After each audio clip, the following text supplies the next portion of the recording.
Hi everybody, welcome.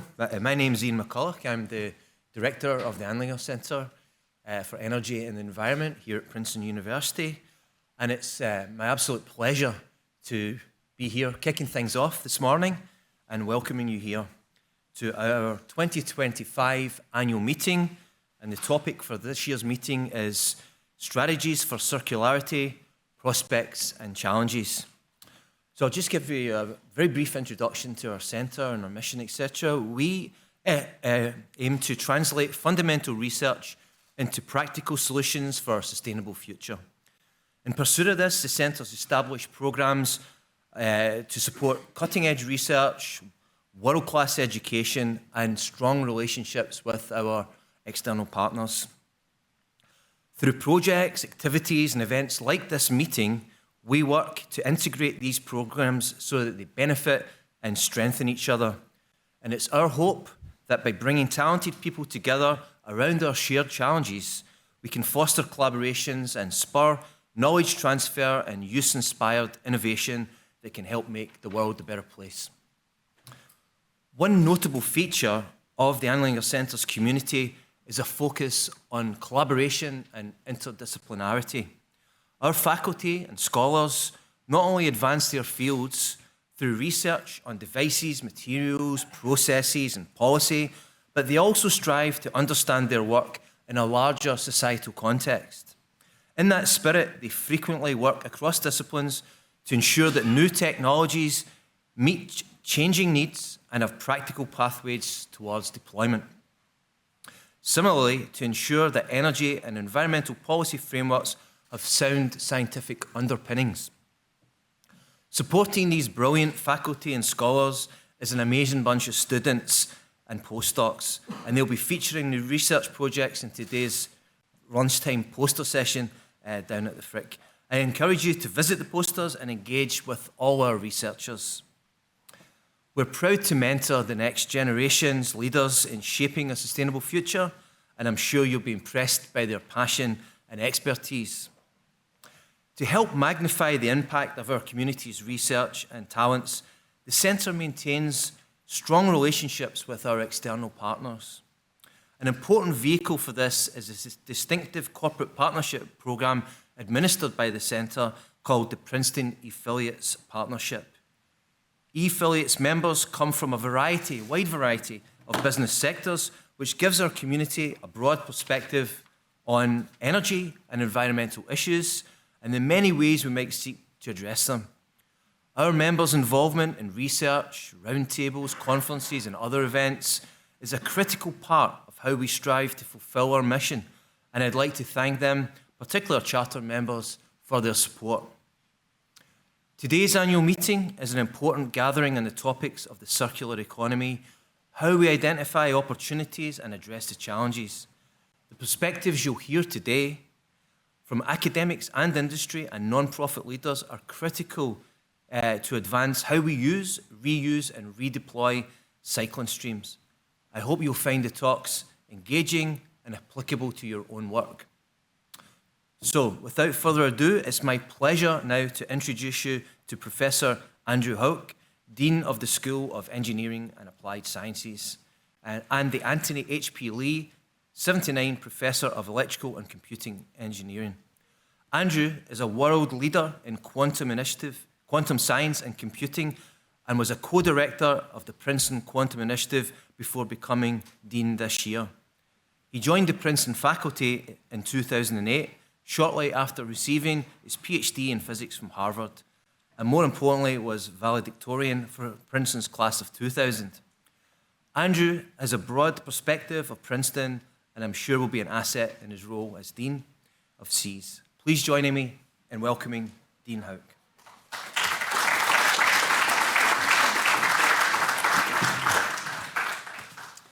Thank you, Ian. Good morning. I'm Andrew Hauck, the new Dean of the School of Engineering and Applied Science. It's my pleasure to welcome everyone here to Princeton and to the Andlinger Center. I've been Dean for less than 100 days. But it's actually a fantastic time to step in as the Dean of Engineering at Princeton. We've seen an incredible amount of growth in the school. We are now educating a third of Princeton undergraduates majoring in engineering at Princeton, and about 3/4 of the rest of them take at least one course in the School of Engineering. We've been rolling out fantastic new facilities like the beautiful space you're in now, the Andlinger Center. And very soon, I think in about 2 weeks, we are starting to move into new chemical and biological engineering buildings and the new bioengineering institute. There's been corresponding growth in the faculty.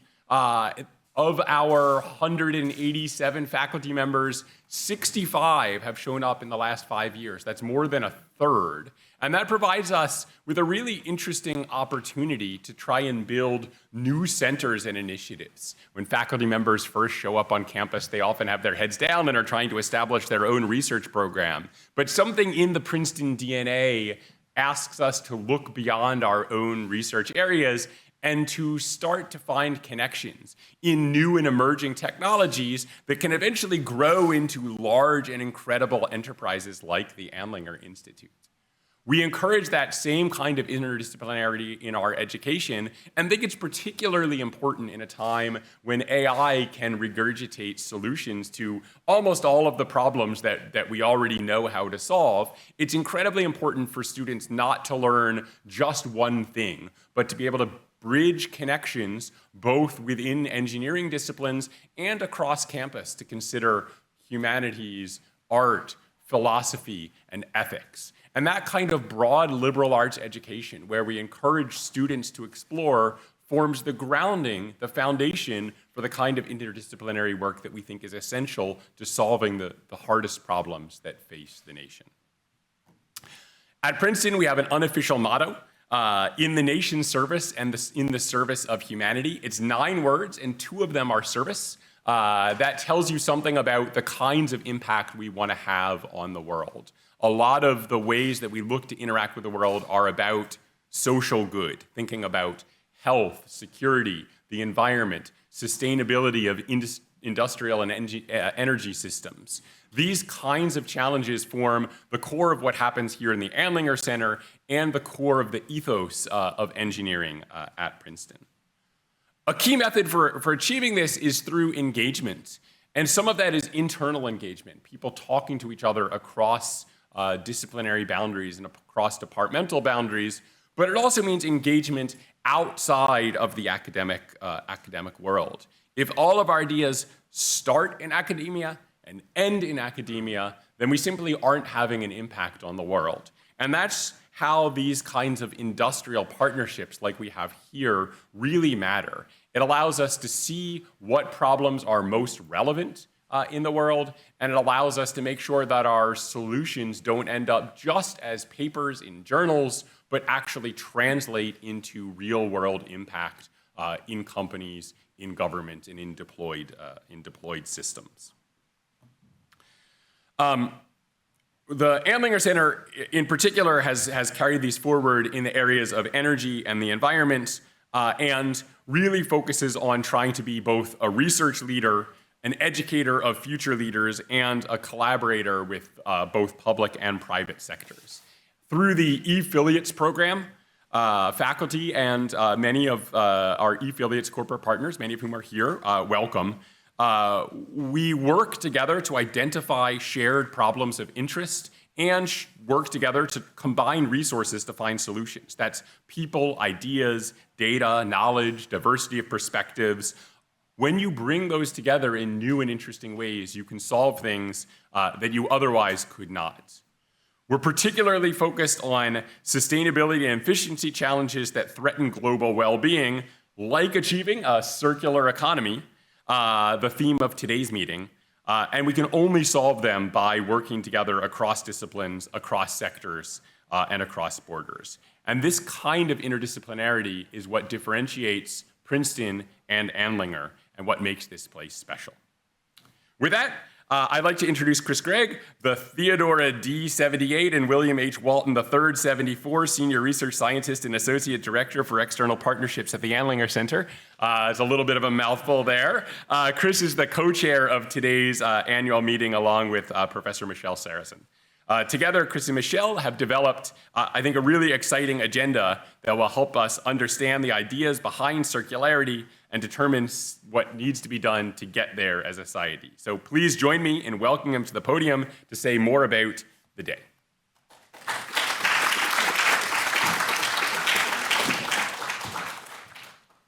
Thanks, Andrew. And I would also just like to acknowledge Michelle again for all of her support in trying to make today happen. It was a lot of work. I also want to acknowledge our 20 eAffiliates members. So, the role you play in enhancing our research, education and engagement activities is fantastic. So, Andrew, you thought it was a mouthful. I did a podcast once and he ended after that with, "That's all we have time for this episode." Okay, so today we're going to have a pretty important conversation about a circular economy, and I have an interesting perspective. You could probably tell from my grey hair. I studied chemical engineering in the late 70s. Circular economy wasn't in our vocabulary. It wasn't part of the agenda. We talked a bit about material flows. We were talking about minimising waste, but we were far from talking about a circular economy. And since that time, I've watched it become a centrepiece of corporate strategy. I can recall being in Europe in the late 90s where people were actually beginning to say things like, we could have a fully circular economy by 2030. So that was really the signal that things were changing. But if we look at the reality, since I studied chemical engineering, we've probably increased total material use by about 3 times, and we still recycle less than 10% of materials. And the majority of that 10% is coming in quite mature streams with high values like aluminium and steel. And many of the materials we use in construction, but also in plastics and that sort of area, the penetration rates are extremely small. So the ambition remains, very different to the reality of what we're seeing. And to some degree, there are parallels with decarbonisation. But nonetheless, these are megatrends, right? I call these global megatrends where I have no doubt we will eventually decarbonise society. I have no doubt we will eventually become much more circular in terms of limiting waste and reusing materials. The question is about the pace of that transformation. And how do we go from where we are today to getting both decarbonisation but also circular economy as a systemically adopted kind of pattern in the way business operates and the way society operates. In terms of the structure of today, we're going to start with a keynote talk from Dr. Argenton, the Vice President for Sustainability or the Chief Sustainability Officer at Dow Chemical. And then we're going to go into a series of panels. The first panel is going to explore what's on the frontier of science in terms of helping circular solutions. Then we're going to go to lunch, and then after lunch we'll have a panel in which we're going to hear from some early stage industries and how they're scaling up sustainable solutions. And then finally we're going to pivot and look at the adoption of systems in society. So how do we actually make the full chain of circular economy happen at a kind of community level, at a city level, etc. So I think to just close, circularity isn't just about waste management. It really is about changing the metabolism of industry. We've got a long way to go and we need to be clear-eyed about the challenges to overcome, but I think it is a journey worth going on. So hopefully you get to participate a lot in Q&A. I want you to be, provocative and really stimulate the discussion, both in the events, but also at the lunch and so forth. And with that, I want to introduce our keynote speaker. So Dr. Argenton, Chief Sustainability Officer and Vice President for Environment, Health and Safety at Dow. I'm not going to go through his full bio. You can find that in the booklet that you have. But I will say he earned a PhD in physical chemistry from the University of Sao Paulo and has worked at Dow for 25 years across a whole range of chemistry. So he's very much a chemist. He hasn't left that behind as he's risen up the ranks. New product development and now in this very senior leadership role. So without further ado, over to you, Andre. Thank you, Chris. Thank you.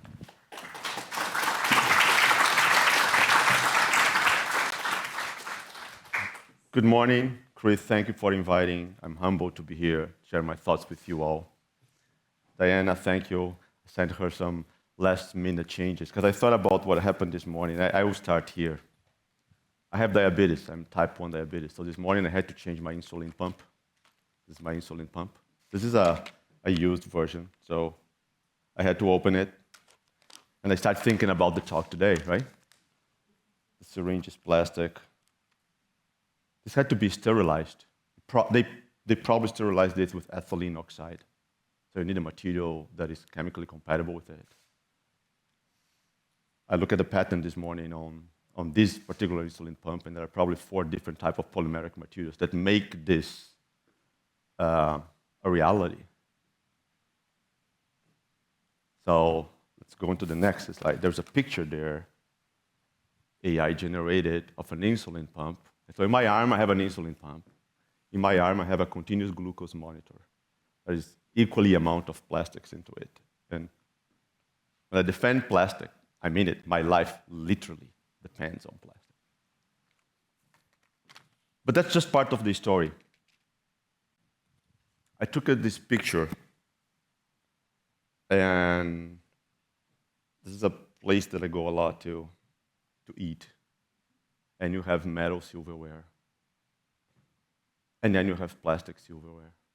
And I remember going to the owner to say, why do you have plastic silverware? You already spent $10,000 or more in a commercial, industrial washing machine. You have the metal silverware. Why do you have plastic silverware? I don't think you need it. And he said, well, we tried, but consumers complained because they wanted to grab the food and take it to their offices and whatever. And, well, why can't they have metal silverware and do the washing? And you get the point.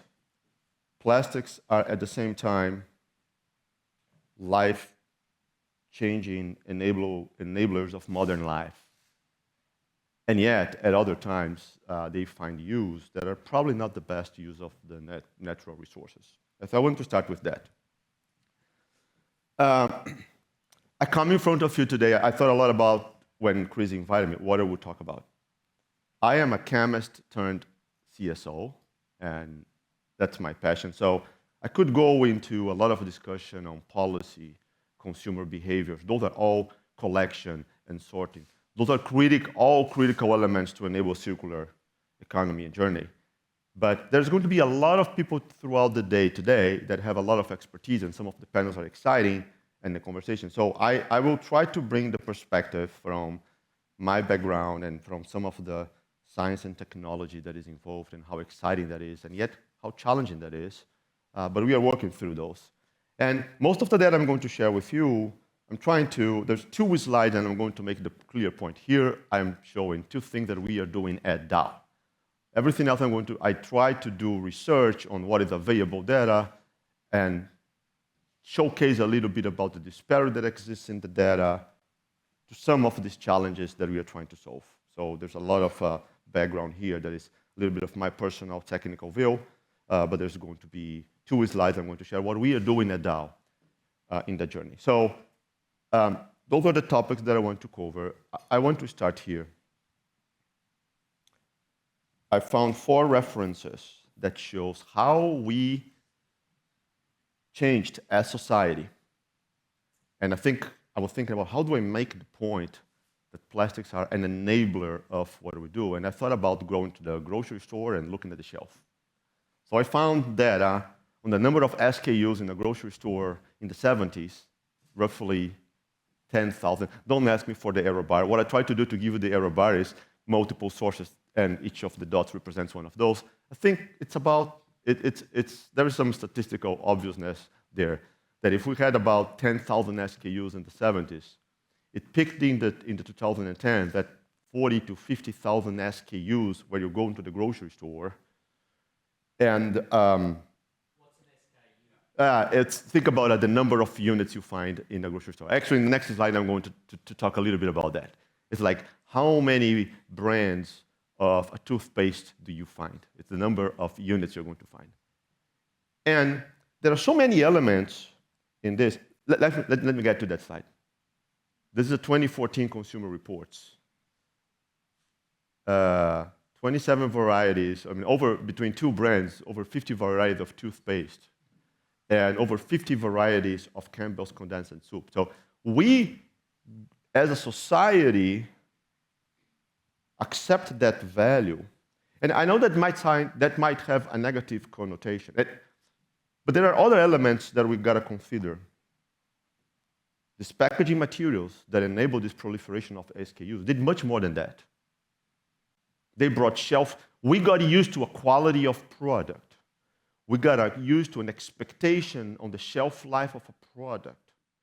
We got used to an expectation of the information available so that when you consume your product, you have transparency that requires the printability, the resolution of these packages, the information that's around. I'm from Brazil.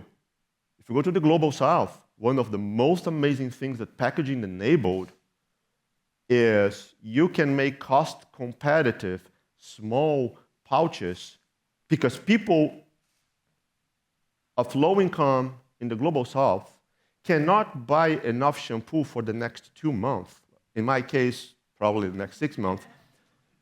But they need to buy these flexible pouches that give them access to the things that other parts of the population are used, food and personal care products and cleaning products, in pouches that are small enough that they can afford because they only have money to afford for those goods for the next 2 weeks.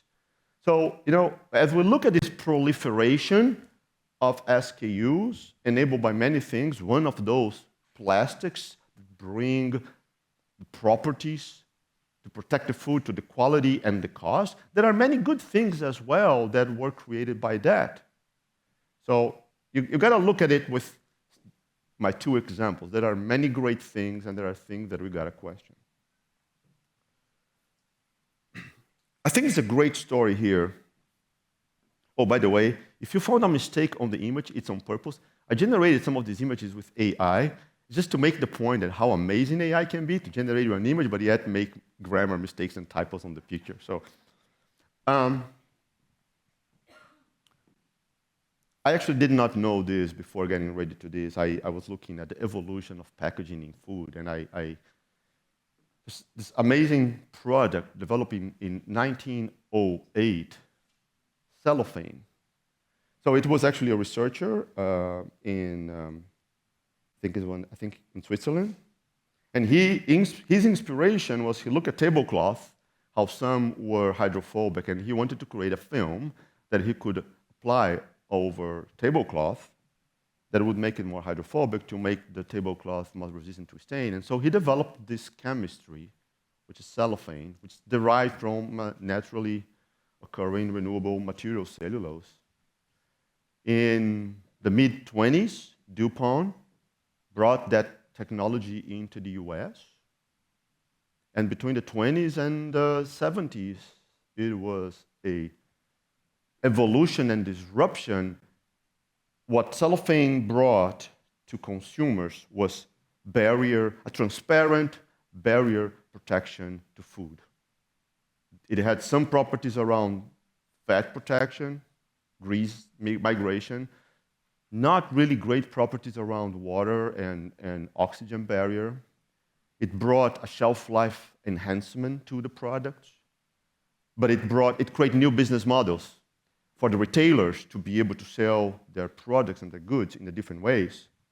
And even for the marketing team, DuPont used to actually help their consumers and the retailers how to brand and advertise the new ways to commercialize food, enabled by a wonderful technology, which was packaging transparent cellulose film.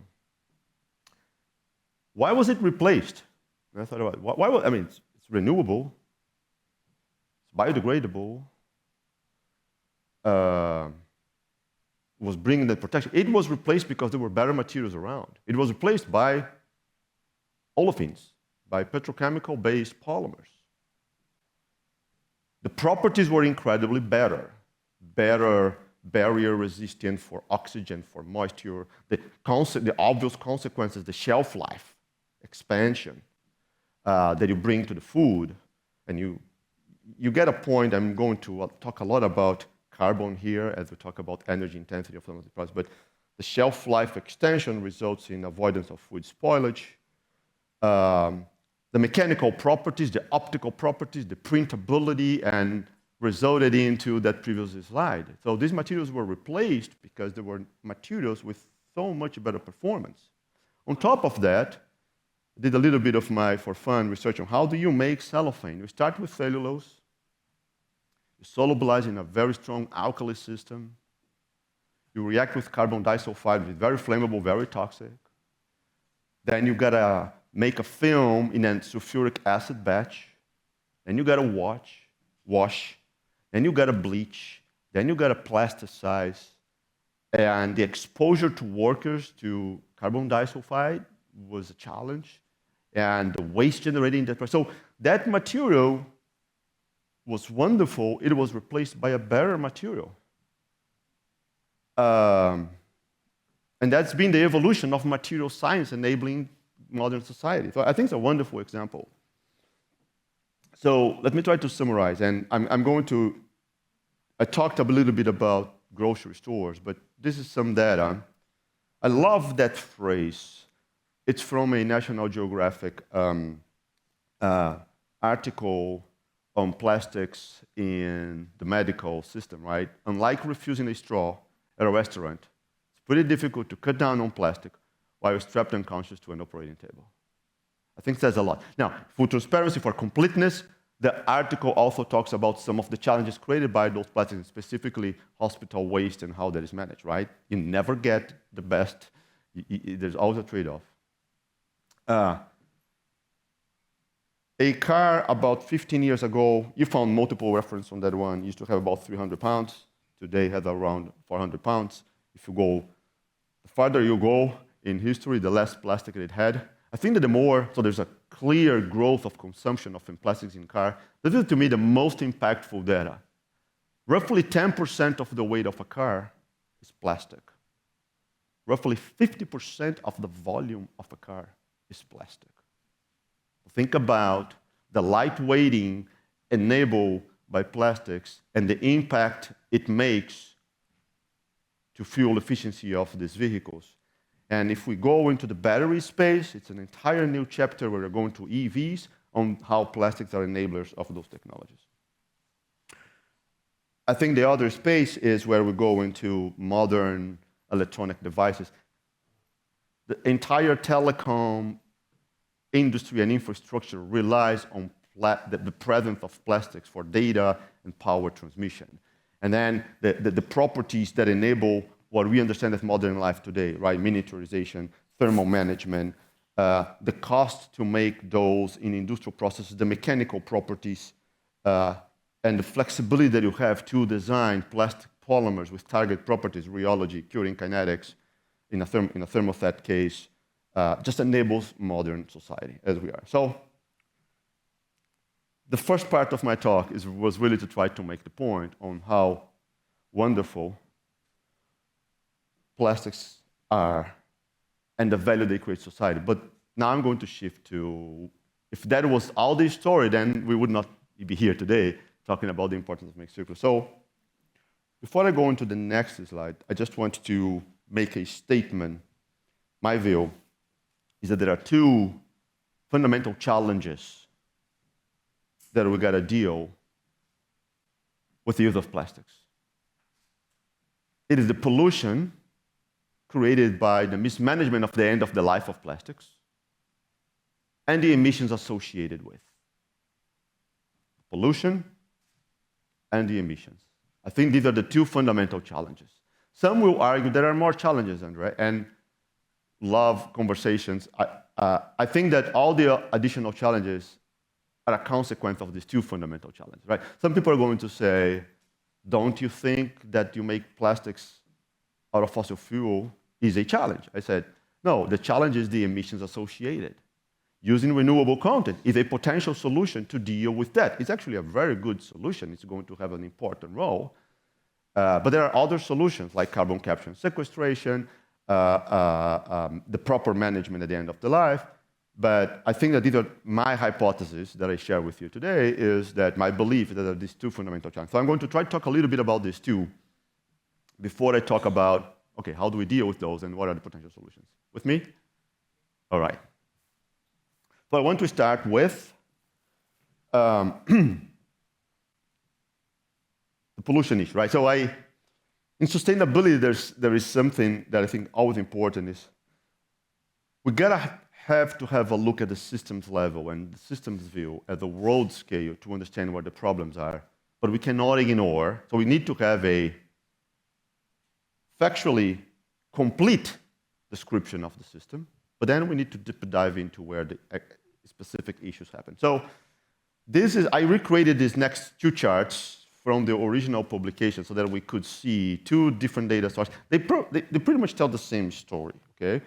But essentially that shows the flow. And what you see is, if you think about the plastics production, you are going to have, depending on, so there is this and there is that, okay? This is McKinsey, this is OECD.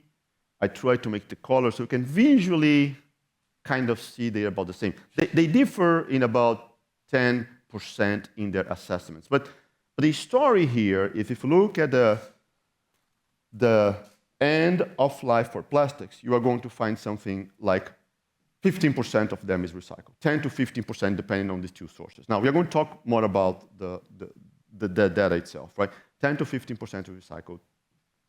You are going to find that you're going to have something like 40 to 50% that is landfilled. There's probably a big misclassification I learned from Shannon yesterday evening. Then you have this, could be something like up to 20% that is unmanaged end of the life. And that is the one that both studies, both McKinsey, it's a little bit older, and OECD, which is 2022, agree, this 20% mismanaged, unmanaged end of the life. And if you go into the OECD, you see the further breakdown on where it goes.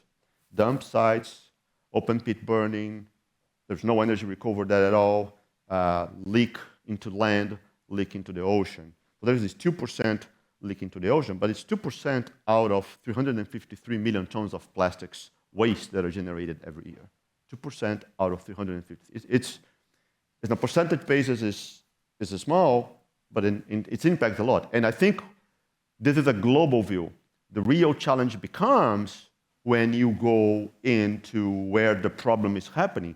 This global view has nothing to do with the reality in Asia or in North America or in Europe. It's like you fall into the trap of the rules of the averages that gives you a picture that represents nothing. The variance of the data is very large here. Ellen MacArthur Foundation has this data that shows, if you look at the plastic leaking unmanaged into the ocean, you have like 89% of that happening in Asia. And then you have like between Europe and North America, plus or minus 2-3%. And then rest of the world is the delta, 10-ish%. Now, if you are in Asia and you are living that is a much, much worse chart than this one, right? That is issue number one. The pollution created by mismanaged or unmanaged at all plastics that end up in the environment. Second one is the emissions associated with. So before I need to walk you through the data. The second one is the emissions associated with plastics production. I argue that it's not an issue for plastics, it's an issue for modern society, right? The necessity to deal with carbon emissions is across the board, and plastics production have a carbon footprint associated with it. I argue that today, while that is a challenge, I'm not debating, I'm going to talk a lot about it, where we are investing so much money at the company level to deal with it, the question is, what is the next best alternative? Today, actually, plastics are a solution to the problem from the standpoint that they have a much better carbon footprint versus most of other materials. So I have here found two references. You're going to find so much data. It's going to be a big variability. Full transparency, one of these studies is produced by people from industry, not Dow.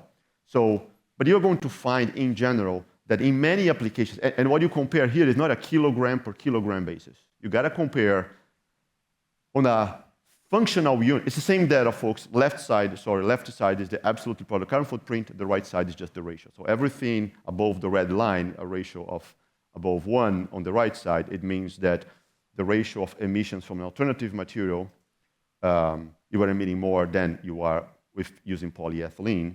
Now, it's an analysis that is subject to a lot of variance, but in general, you're going to find that conclusion. And so essentially, you cannot compare a kilogram of plastics in this application to a kilogram of, let us say, aluminum or paper or glass. You got to say, in this application, let us say, a shampoo bottle, what are my options? How much plastic do I need versus how much of the other material I need to deliver the same functional benefit? And one of the things that plastics have is amazing mechanical properties that enable the industry to down gauge, meaning delivering the same functional structural performance with less material. So you gotta compare on a functional unit base. In general, what we're going to see is that plastics in today's world, compared to other materials and other technologies, have a better product carbon footprint than most of other materials in many applications, not across the board. So one example that I found in this study, if you take dog food bags, because of the mechanical properties, because of the size, because of the thickness of the film, it's like a wash, whether you, from the carbon footprint standpoint, whether you make that out of paper or make out of that polyethylene. Now, I'm focusing here, I said that the issue is the pollution and emission. When you think about pollution, there are many other elements that cannot be ignored. Like you need to look at the impact that you make to water when you are producing pulp and paper. There are many other issues that have to be dealt with. For the purpose of today, I'm trying to focus on those that are the two most visible emissions and pollution. And so the key message here is, like in the cellophane case, the energy reduction that happened when you went from a renewable-based material into a thermoplastic was very large, and there was a positive benefit to society on making that transition. And making the transition back to certain materials without a system thinking could solve the pollution issue, but create a carbon issue. And some of the solutions to solve the pollution issue could make a big impact, and we're going to discuss that in the next few slides, into the carbon issue. So you can really not decouple emissions from pollution. You cannot decouple your circularity programs at Dow from our carbon reduction and emission programs. They need to be integrated because they are intertwined chemically. With me, folks? All right. Okay. Plastics are great. There are real issues. And now I want to talk a little bit about the solutions. But I want to talk about what are the options to solve those challenges, and then I'm going to go a little bit techy on the science of why are we not overnight implementing those solutions, right? There are challenges on that. So there are multiple views here. This is the typical cycle. You start with a feedstock that it could be fossil fuel-based or bio-based. You produce your resins, your building blocks in the chemical sector, and then your resins. Then you process those. They have a use. You got to collect, you got to sort, and then you have an end of the life. Incineration, landfilling, and then you can recycle. You can recycle in two ways. You can do a mechanical recycling, meaning you get the polymer end of the life, and I'm going to discuss how you go back into the processing, or you can do a chemical recycling. So what I'm going to do in the next two slides is talk a little bit about why are those things hard. And there are many things to why they are hard on the collection, on the sorting. on the separation, on the financing, on the impact to society, on how you are doing that collection and sorting and the conditions of that's going to be discussed throughout the day today. I want to talk about one or two challenges in each one of these. So let me start with mechanical recycling. The idea of mechanical recycling, you get the polymer at the end of the day, you are going to clean, and you are going to reprocess, you are going to many times melt it and make a new pellet, and that's going to find a way back. This is a study that it's on polypropylene. It's meant to exemplify the impact, right? But polymers do degrade with time as you apply heat, mechanical force. So these beautiful polymers that were designed with a very target molecular architecture that gives the right rheology, processability, film properties, barrier properties, they are going to degrade depending on how you do the mechanical processing, and so you lose properties. It's a technical challenge that can be dealt with, but that's why you're going to hear a lot of the people in the industry saying how good the quality is of your recycled material. That means how clean it is, what are the optical properties of it, but also what are the mechanical properties of it. This is also something to think about. When we think about choose any polymer class, say polyethylene. Oh, there are high-density polyethylene, low-density polyethylene, linear low density. I wish it was that simple. Reality is when industry over 40 decades of catalysis research developed very complex polymer architectures. A polymer is very different than other polymers in terms of all these properties, and they were customized to enable those wonderful things we discussed earlier today, that very flexible, with the right mechanical properties, flexible pouch that enables, in the global south, someone to buy what can afford to, right? There was a customization that happened over decades in the industry. And now when you do mechanical recycling, you have to deal with a little bit of the mechanical performance degradation, but you end up with a final polymer that is a mixture of everything. You see? In the typical linear process, you start with building blocks, you do beautiful catalysis work to end up with very customized polymer architectures for each application, each customer, each machine, printability, barrier properties, and then you do mechanical recycling, you get a blurb of mixture. And we can solve that issue. We can mitigate that issue. There are limitations to what mechanical recycling can do because of these two fundamental things. You end up with a mixture of properties, and you got to manage the mechanical degradation. So that's challenge number one in mechanical recycling. I'm a physical chemist, so I cannot have a presentation and not talk a little bit of thermodynamics, right? Let's talk about chemical recycling. We are practicing both, and I'm going to share with you a little bit of how we're dealing with these challenges. But there's something very fundamental. And I know we have a lot of academics with technical background, so apologize for those that have a policy background or that are not in tune with this. The simple message here is today in a linear process, you think about this enthalpy of combustion as the heat, the energy as heat that comes when you burn these materials, which is a proxy to the energy content in these materials, in the storage in the chemical bonds, right? You start with ethane, and then you go into ethylene, and then you go into polyethylene. You start with propane, and you go into propylene, and you go into polypropylene. And on the polyethylene is kilojoules per mole of C2 unit, right? To make an apples-to-apples comparison. The point I'm trying to drive here is there is an energy penalty one has to pay when you want to take a material that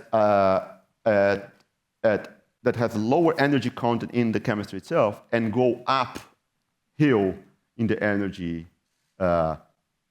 coordination, reaction coordinate. You got to go back. We do a lot of work to minimize the excess energy that you have to do, but that minimum amount of energy, that delta, is energy that needs to go back into making your ethylene, and ethylene becomes your building block for polyethylene, and propylene becomes your building block of everything else. The beauty is once you do that, your final polymer is fundamentally exactly the same polymer that you would do if you were coming from a linear. With me? So that's the two challenges. So there's a great slide here from my dear friend, David Perillo. He is the R&D vice president for our business in polyethylene and hydrocarbons. And I recreated the chart and take the numbers directional, okay? On the x-axis, what we have is the circular carbon yield. On the y-axis is really not the product carbon footprint per kilogram of product, it's per kilogram of input. And so what you see is, let's take mechanical recycling. With mechanical, and bubble chart is the primary energy demand for those processes, right? So the story here is, if you take mechanical recycling, you use all that carbon and it's low energy content. If you go into more chemical recycling, you have a lower carbon yield and you need a much amount of energy. Now, if you think about what happens is in mechanical recycling, you had that performance deterioration. In chemical recycling, you get phenomenal properties equal to virgin. The other challenge, in mechanical recycling, you need to do a lot of work to clean and to sort. In gasification or pyrolysis oils, you have much more flexibility to what you can absorb as a feedstock to go into those processes. So these processes are what industry is doing to create the science and technology and the business and the assets that are going online to make this work. And there are trade-offs between those, and they are both going to play a very important role. I'll skip this slide. This is I described what mechanical recycling is and chemical recycling is. So this is the slide that I want to talk a little bit about Dow. Okay, so now is Dow, and I'm in front of you representing the thousands of Dow employees, and many of us join the company and work every day, and we wake up thinking about there are 4 things in our ambition. One of them is to be the most sustainable material science company in the world. I was in R&D 4 years ago, and Jim called me to offer me this role, and I said, what do you want me to do, Jim? Why do you want me to be the CSO? And Jim said, he really believes that at the core of what we are trying to do with the company is to create value to society and to our customers, and addressing these challenges on circularity, addressing the challenges on emissions, addressing the challenges, not the topic today, on water and impact to nature, are at the core of what we do. And that is a mission that I love and that I felt attracted to, and that's why I took this role, and that's why I work every day, and I'm representing hundreds and thousands of people across the company that wake up for the same reason. And we are working really hard. So let me give you 2 examples. Over years, we accumulated, I want to share our learnings more than anything else, not to make an advertisement of what we're doing, but our learnings. Over years, we accumulated so much knowledge with over 25 off-take agreements from recyclers. I want all your recycled content.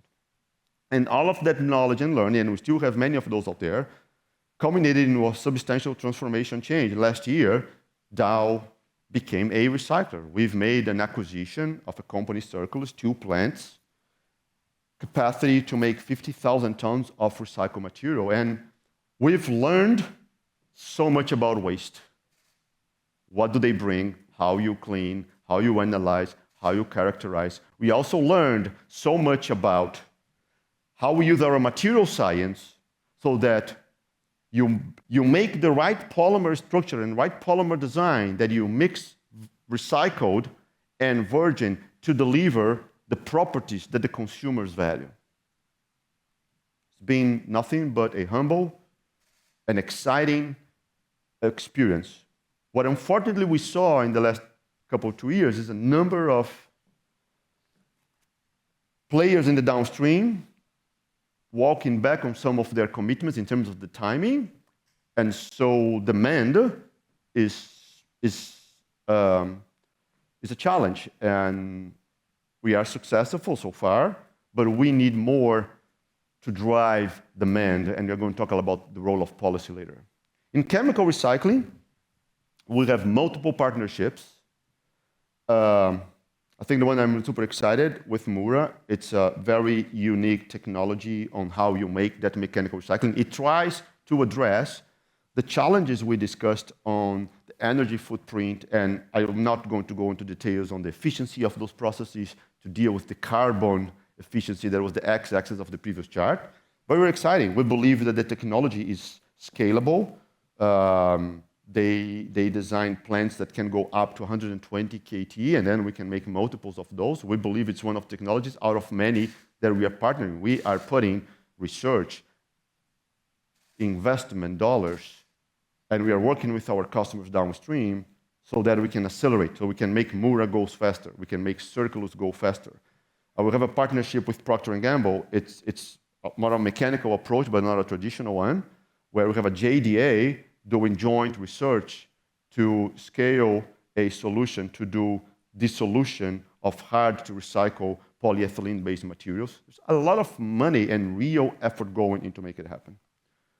Okay, all of this, given the time, this is a view of, I focus so much, a chemist turned CSO, on the science and technology, but this is an entire system approach. None of that works if you don't have, you can see here, the collection and sorting. None of that works if you don't have the brand owners working with you. None of that works if you don't have the retailers creating the system pressure and environment to catalyze. And none of that works if you don't have the policy environment. It's funny, this is the broad view created by some of our brilliant communication folks. This is the engineer's view. I like to spend a lot of time of this. Right, but what I want to, for a second, stop about that upper box.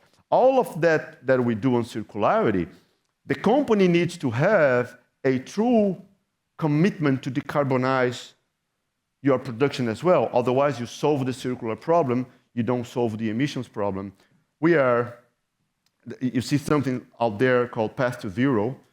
We are the first company that announced our intent, board approved, we are spending money to build the first cracker and integrated polyethylene train that is zero emission on scopes 1 and 2 in the world. It's happening in Canada.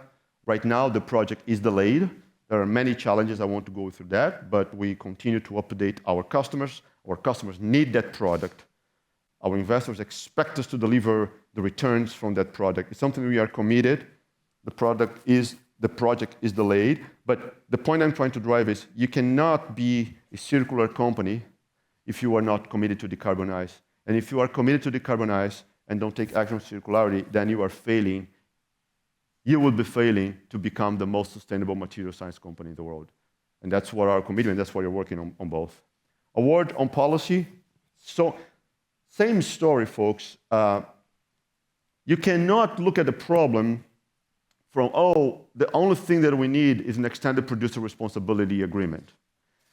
You gotta have policy around EPR. We want EPRs to be implemented, but equally, you have to have policies around how we're going to do the carbon accounting of those. And this is a list here on our official positions, but we are a big believer that EPR is a catalyst to accelerate the creation of a circular economy.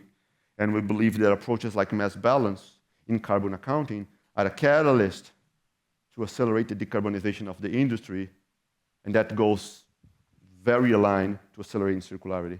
Let me summarize.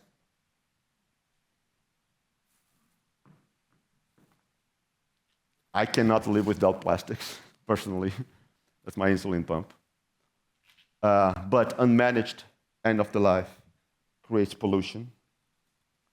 And the emissions cannot ever be decoupled from circularity. I believe that the path towards circularity has many elements, many important elements. Science and technology is key to that. I'm in front of so many academics.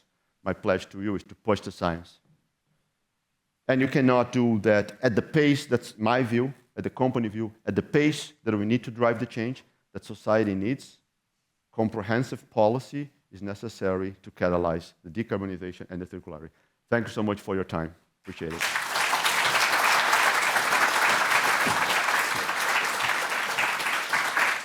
Thanks, Andre. That was fantastic.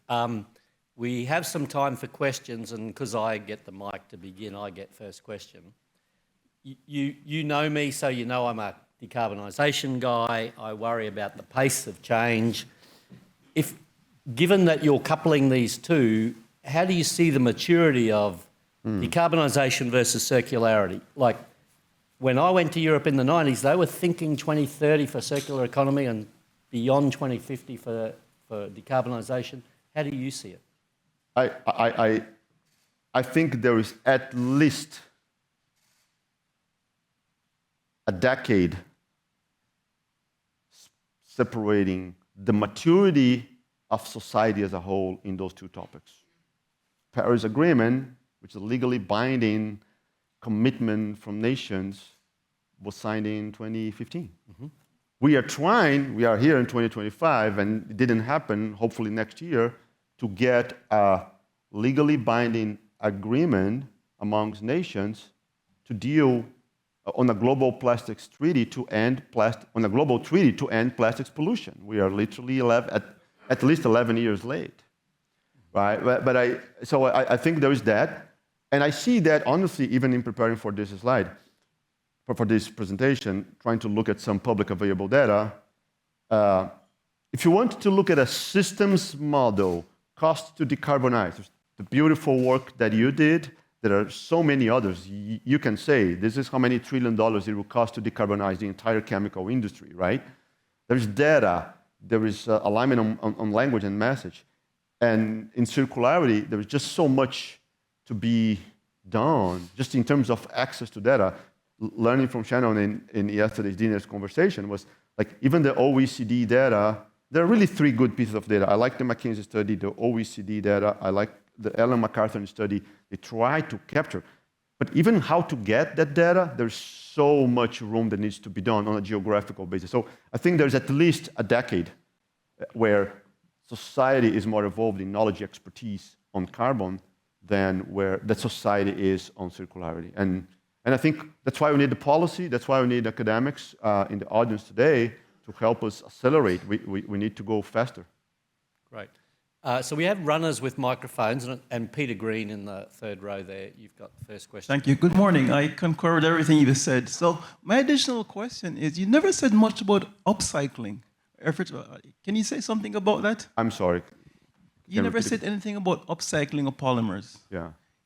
What can you say from the Dow point of view? Yeah, so I think you mean upcycling in terms of performance and yes.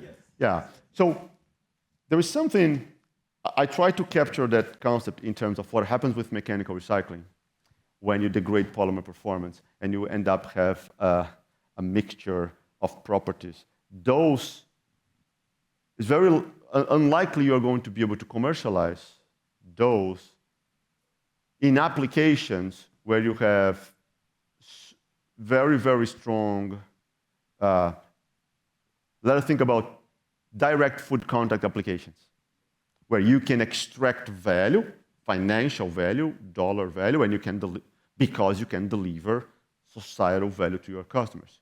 The work that we try to do to enable that, one starts on what we call our Pack Studios, which is where we design resins, where we design applications. Is the partnership with the downstream customers when we try to say, I want to deliver a recycled material that has virtually all the right properties that you need for your application, and I want that application to be value creating versus a application of less value. And so what is involved is process engineering on the mechanical processes. I'm talking about mechanical because in chemical, you go back to the building blocks. In mechanical, it's process engineering to minimize the polymer damages. It's a lot of work on AI partnerships to clean, sort, so that you minimize the damage. A lot of work on material science. How do you do the right mixture of virgin and recycled materials to correct for some of the optical property losses, some of the rheology changes. There's a lot of science that goes into maintaining to the best that it can to the target applications the performance that the customer needs, because that creates value to the customer, that creates financial value to Dow, that can create a virtuous cycle to invest and drive the changes. What percentage? Can you identify yourself? Yes, Greg Olson, Princeton University entrepreneur in residence. What percentage of U.S.-made plastics actually get recycled?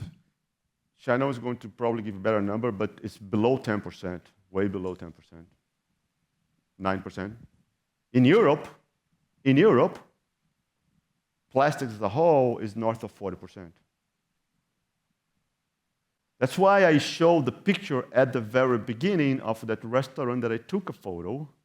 Starts with a change in consumer behavior, collection, sorting, doing that in a profitable manner. That issue, without that, that's why we try to create these off-take agreements with recyclers. I'm telling the world, I will buy every pound of recycled material that you have to offer me, because we believe in the mission, we believe we can create value downstream, financial value, value to the downstream. But it's going to be the discussion throughout the day, how do we solve, the issue is not only the synthesis and the production of the polymer, that's why I think it's actually a harder challenge to society than the decarbonization. It's multifaceted and requires everyone across the value chain to solve the issue. Yeah. There was also a question here somewhere. Hello, thank you. I'm Orion.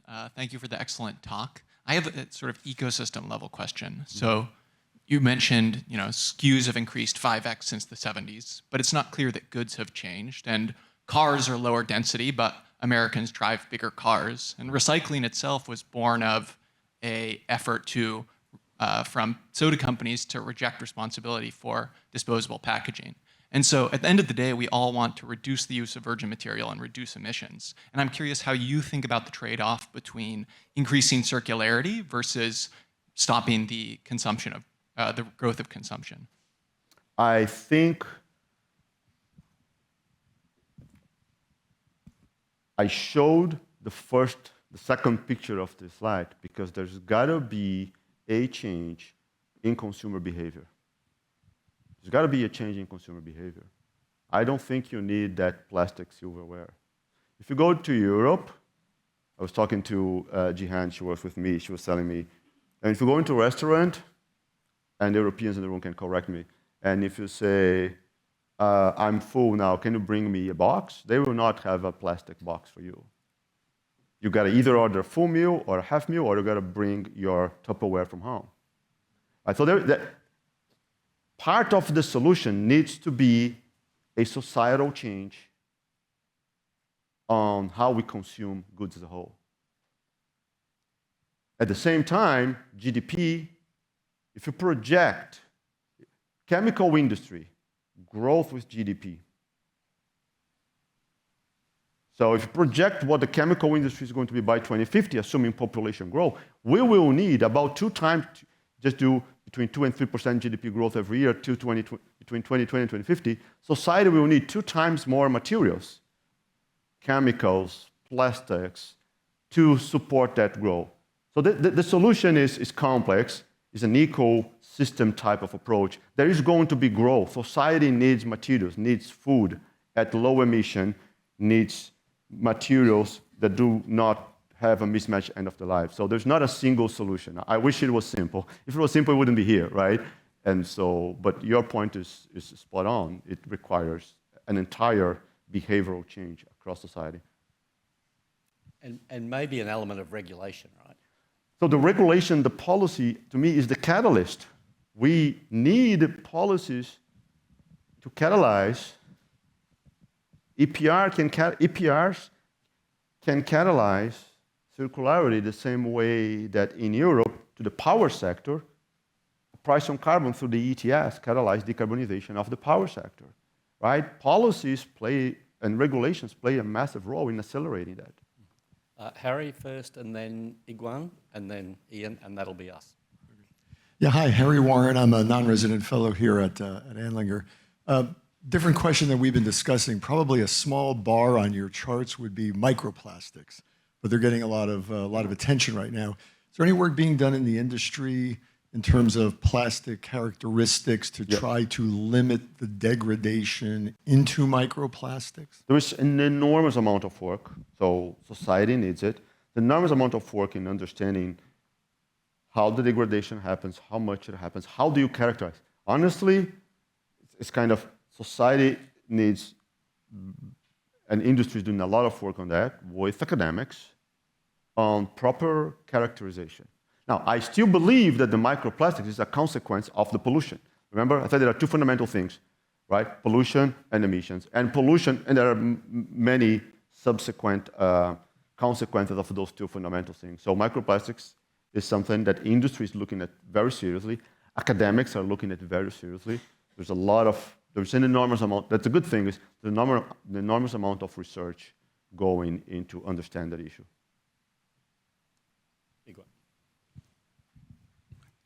Great talk, thank you.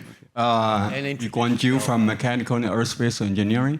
And if you look at the plastics, right, very long chain hydrocarbons, is there any way that we can, for example, recycle it to develop something like a jet fuel or like a larger fuel? So it seems to be, more close. Yeah. So you're talking about an alternative. I love your question. When you have your end of the life, that chart that I show that shows, the product carbon footprint per input unit, not output unit, and the energy bubble size, that chart is the real chart is much more complex than that. When you have end of the life, you can do chemical modification towards a jet fuel type structure. And then you combust, and then the CO2 goes up. So you solve the pollution issue. You mitigate a little bit of, you got to do the professional life cycle assessment. People, they're going to say, you got to do a system expansion analysis.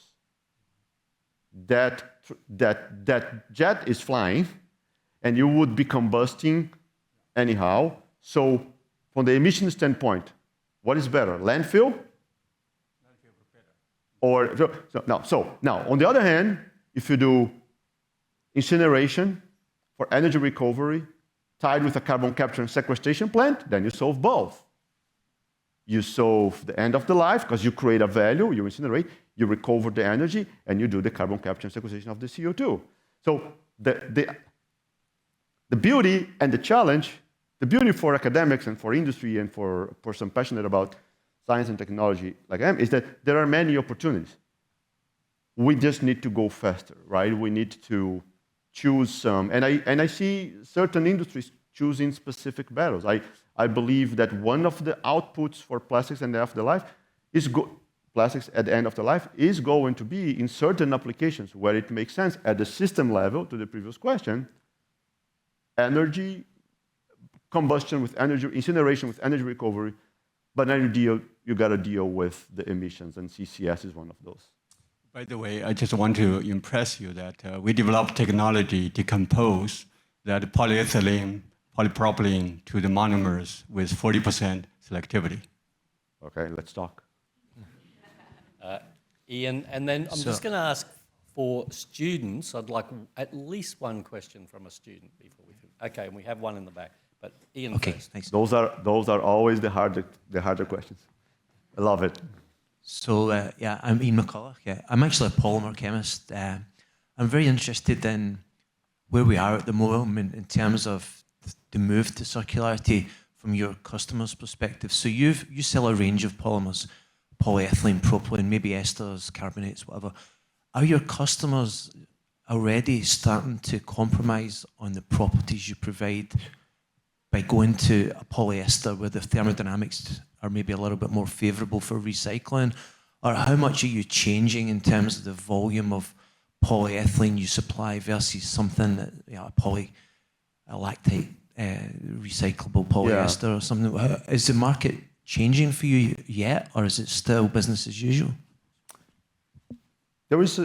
So I have huge respect for our customers that are converters and the brand owners.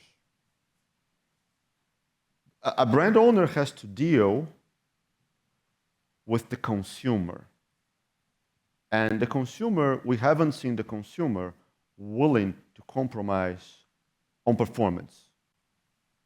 So, I mean, my next iPhone got to be thinner and the battery's got to be better than the current one. I'm not going to buy a next iPhone that is thicker and lower, right? We are used to so I haven't seen brand owners willing to compromise, and I think they are right. They are putting the pressure for us to solve the issues, to deal with the circularity, and maintain the performance. Have I seen enough shift from one polymer to another? I don't think, I haven't seen that happening at scale. I haven't seen that happening at scale because we evolved over decades to deliver this performance. Take a high-density polyethylene detergent bottle, right? There is a certain level of performance that consumers are used to. And we evolved over decades to get used to that level. And so a shift from that polymer to a different polymer that, let's say, it's easier to recycle, I'm making an example, would come with potential performance loss. And so the efforts are, how do you maintain performance with similar polymers, with similar polymer chemistries, dealing with the two fundamental challenges, emissions and circularity. I've been given the wind up, but I'm going to just take control and you're going to ask your question, but quickly, please. Hi, thank you for your talk. I was wondering, to go back to the policy question, what Dow views as their strategy for circularity and decarbonization in light of such a policy slowdown, specifically like a project like Path to Zero. Are you likely or unlikely to do such a significant infrastructure investment if you have such policy uncertainty? So I love that you mentioned, I love the question. The detailed policy, actually, that slide is an official slide, so you're going to see a quick information on everything. It's hard to talk about each one of those, right? Policy is comprehensive. Policy is key. Regulation is good. Scientific-based regulation that can solve the problem is great. The Path to Zero is delayed, but that's not a policy issue. It's really a demand issue. We need to align, bringing the site to run, align to demand in the marketplace. We believe that EPR is critical.